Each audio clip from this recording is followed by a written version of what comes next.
Hello everyone and welcome back to a new video. In this video, I'm going to show you guys how to remove debit card from Walmart app. So if you guys want to learn how to do it, just follow the steps that I'm going to show you. As you can see guys, I'm right now on Walmart's application on my phone. And this is how the homepage looks like.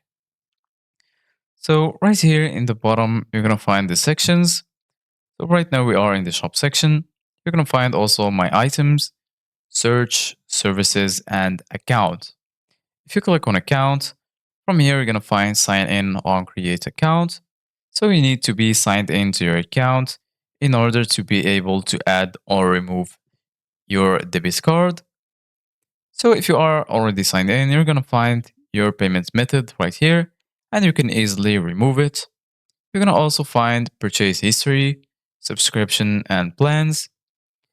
And if you want to make an order after you add your credit card, you can click on the search bar right here and search for any item that you want. For example, I'm going to search for ice scraper.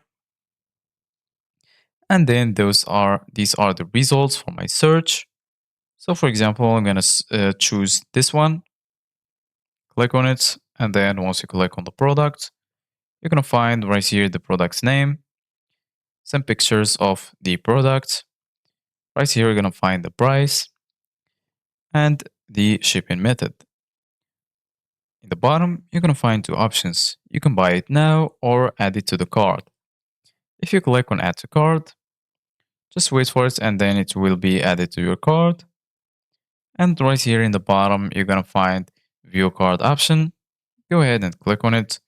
And right here, you're going to find all of the products that are added to your cart.